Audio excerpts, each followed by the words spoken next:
Teman-teman, kita tetap pada tema berpusat pada diri sendiri. Saat seseorang berpusat pada diri sendiri, maka itu merupakan sumber dari segala duka.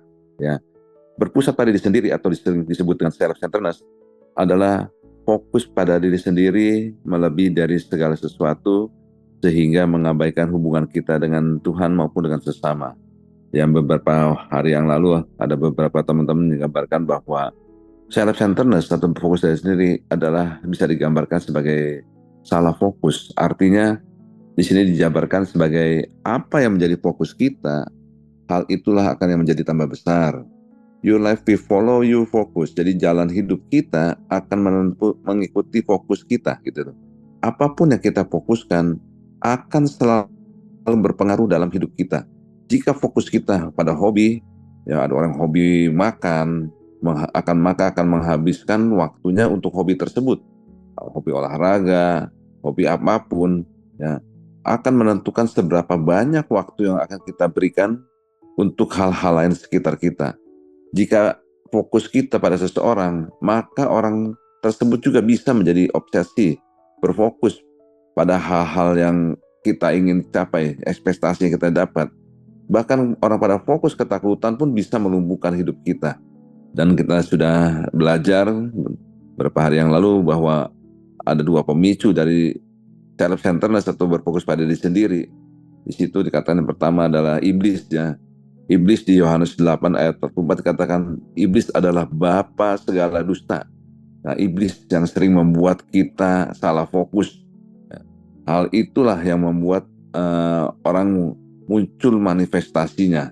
Manifestasinya sering sekali ada beberapa hal, ya, tapi hari ini saya akan uh, sampaikan mengenai manifestasi yang sering muncul. Ya, iblis membawa kita kepada satu yang paling sering kita menimbulkan berbagai masalah, yaitu salah satunya adalah keangkuhan atau kesombongan. Nah, kesombongan akan di firman Tuhan katakan dari kesombongan itulah mengubah malaikat menjadi iblis. Ya, ada satu lagi yang membuat kita tidak self-centered adalah rendah hati atau hidup berpusat pada Allah. Dari kerendahan hatilah mengubah manusia hidup seperti malaikat. Nah, berfokus pada diri sendiri atau self-centeredness tadi dikatakan menjadi sumber berbagai masalah yang akan kita alami dalam kehidupan kita sehari-hari. Amsal 13 ayat 10 firman Tuhan katakan, keangkuhan hanya menimbulkan pertengkaran, tetapi mereka mendengarkan nasihat mempunyai hikmat. Dalam King James Version dikatakan, pertengkaran hanya disebabkan oleh keangkuhan, tetapi mereka yang mendengarkan nasihat akan mempunyai hikmat. Nah, banyak orang mungkin membantah pernyataan ini dengan berkata, tunggu dulu, apakah keangkuhan itu menjadi satu-satunya penyebab pertengkaran? Nah, coba dilihat di Amsal 17 ayat 14 dikatakan, firman Tuhan berkata, bahwa perbantahan atau perselisihan adalah awal dari pertengkaran. Jadi ketika muncul pertengkaran, maka hal itu disebabkan oleh keangkuhan juga. Tapi Alkitab berkata bahwa pertengkaran hanya disebabkan oleh keangkuhan. Jadi bukan salah satu penyebab, melainkan penyebab satu-satunya, ya. Penyebab utamanya adalah keangkuhan itu sendiri, ya. Kita harus bisa mencoba untuk mendefinisikan arti dari keangkuhan, bahwa arti keangkuhan bukanlah sekedar kita merasa lebih dari orang lain. Artinya, arti yang paling sederhana adalah bahwa kita melihat diri kita berfokus menjadi pusat dari segala sesuatu. Pada saat berpusat pada diri sendiri itulah akar dari segala kesombongan, keangkuhan hidup, ya. Di bilangan, kita melihat di bilangan 12 ayat 2, kisah tentang Miriam dan Harun. Di situ perikopnya pemberontakan Miriam dan Harun, ya. Di situ diceritakan bagaimana Miriam dan Harun menyerang Musa, mengkritik Musa karena Musa mengawini orang Kus, ya, wanita dari Kus itu, ras lain, dengan berkata dengan secara keras, ya, sungguhkah Tuhan hanya berfirman dengan perantaraan Musa saja? Bukankah dengan perantaraan kita juga ia berfirman? Nah, di King James Version dijelaskan bahwa apakah Tuhan hanya lewat Musa saja, berbicara lewat Musa saja? Apakah dia tidak berbicara lewat kita juga? Nah, Padahal di nas Alkitab di ayat 3 di situ ditulis bahwa Musa dikatakan adalah manusia yang paling lembut hatinya di seluruh dunia. Dia tidak tersinggung atau marah pada waktu kakak-kakaknya berkata begitu keras, menyatakan perkataannya, tapi saat itu justru Musa berdoa untuk kedua kakaknya. Padahal di ayat ketiga itu juga bahwa dikatakan Musa lah manusia yang paling lembut hatinya di seluruh dunia. Berapa banyak saat itu orang ada di situ, tapi Musa menyatakan bahwa Musa lah manusia yang paling lembut hatinya. Nah, dari pernyataan ini yang menarik adalah karena yang menulis ini adalah Musa ya. Musa sendiri menulis ayat tersebut. Tapi Bapak Ibu yang kasih Tuhan, kita akan coba belajar sedikit mengerti arti dari lemah lembutnya.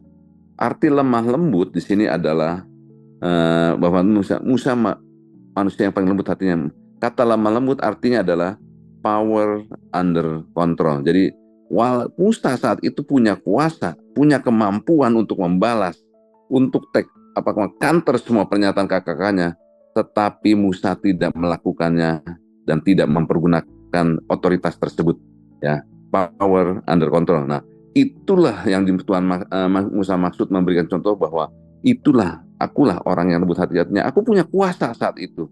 Aku punya otoritas karena Tuhan memberikan otoritas padaku. Musa mempunyai kesempatan, Musa mempunyai kemampuan untuk membantah kakak-kakaknya yang saat itu mengatai yang bisa melukai hatinya. Namun Musa tidak memakai kemampuan tersebut untuk membalasnya. Sekali lagi teman-teman, itu yang disebut dengan Musa, manusia yang paling lembut hatinya.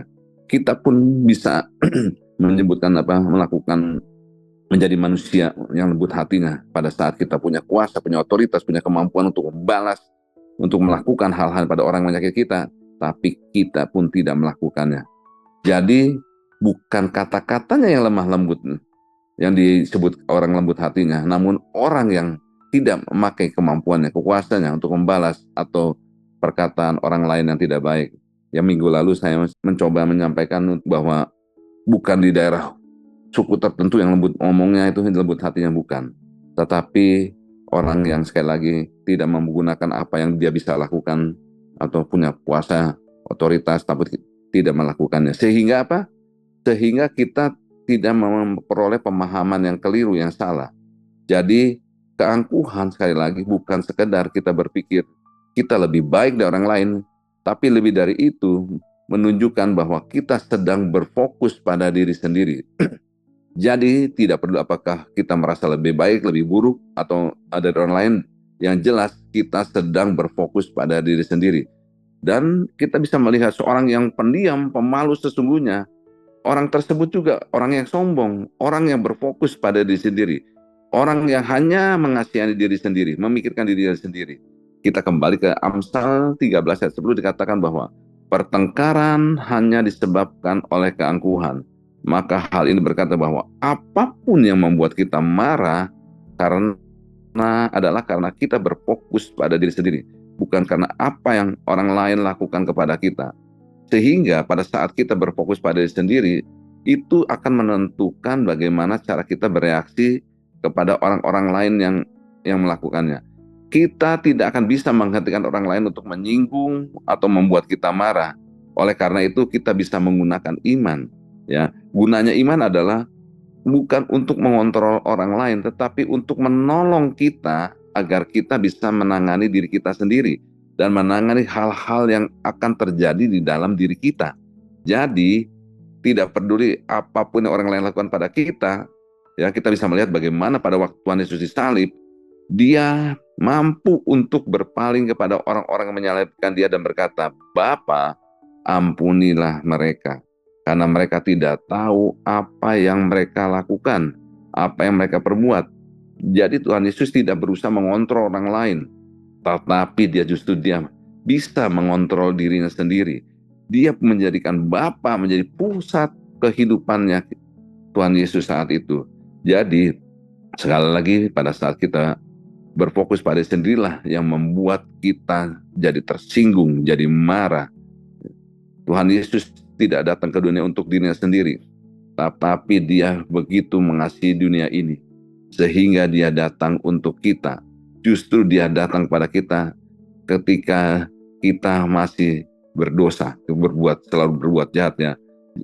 Dan di atas kayu salib juga kita bisa melihat bagaimana Tuhan Yesus memikirkan, kita melihat perikop bahwa memikirkan ibunya dan berkata kepada murid-murid, hai ibu, inilah anak-anakmu, hai anak-anak, inilah ibu. Jangan mengatakan untuk berbicara kepada salah satu muridnya untuk mengurusinya. Jadi kita mengerti mengapa Tuhan Yesus dapat mengampuni dan berada dalam kasih. Karena dia selalu berada di dalam kasih. Karena dia tidak berfokus pada diri sendiri. Sekali lagi karena Tuhan Yesus berfokus untuk melakukan apa yang menjadi kehendak Bapa. Nah, puji Tuhan ya teman-teman dikasih Tuhan, bahwa iman membawa kita dapat menjadi kita kuat bukan karena cara kita menyingkirkan itu semua ya, atau apapun yang menjengkelkan kita, tapi iman sekali lagi membuat kita dapat menangani apa yang ada di dalam diri kita ya. Kita dapat mencapai ke satu titik di mana kita menjadikan Tuhan Yesus sebagai Tuhan atas hidup kita. Karena dengan mengasihi Dia, maka kita bisa melakukan apapun yang Tuhan Yesus lakukan. Sehingga kita dapat mengatasi diri kita sendiri. Dan dengan persekutuan dengan Bapa, dengan membangun hubungan yang intim, kita mempunyai iman yang seperti Tuhan Yesus lakukan. Sehingga segala kemarahan, keangkuhan, bahkan pertengkaran dalam kehidupan kita bisa terhenti, bahkan bisa disingkirkan dan tidak memasuki ke dalam kehidupan untuk mengambil salah keputusan dalam kehidupan kita. Salah satu kunci untuk kita dapat mengaplikasikan semua itu yang apa yang telah dengan melihat apa yang telah Allah lakukan atas hidup kita dan dengan menyadari bahwa Tuhan tidak memberikan kita untuk tujuan yang egois atau selfish. Dia tidak melakukan semua itu untuk agar semua kebutuhan kita dapat terpenuhi, melainkan agar kita perlu belajar bahwa dalam penyangkalan dirilah, dalam tidak mementingkan diri sendirilah, di situ justru kita akan mulai menemukan kehidupan yang sesungguhnya dengan mengasihi Tuhan dan orang lain dari diri kita sendiri. Cara itulah kita mulai meredakan semua amarah, semua luka dalam diri kita, dan semua hal-hal lain yang ada di dalam diri kita. Pada hari ini, saya berdoa kita dapat menggunakan beberapa hal yang telah disampaikan pada hari ini dan menggunakannya sehingga kita bisa membuka hati kita. Kita bisa dengan sadar bahwa duka cita kita disebabkan oleh karena kita berfokus pada diri sendiri. Jadi kita tidak perlu lagi mencari alasan atau kambing hitam. Kita perlu mengambil sikap bertanggung jawab menghadapinya dengan merendahkan diri kita di hadapan Allah dan memohon kepadanya untuk masuk ke dalam hidup kita dan menjadikan Tuhan yang lebih besar dari dalam hidupan kita. Dengan cara itulah kita akan berjalan maju dalam kemenangan demi kemenangan oleh karena Yesus Kristus Tuhan.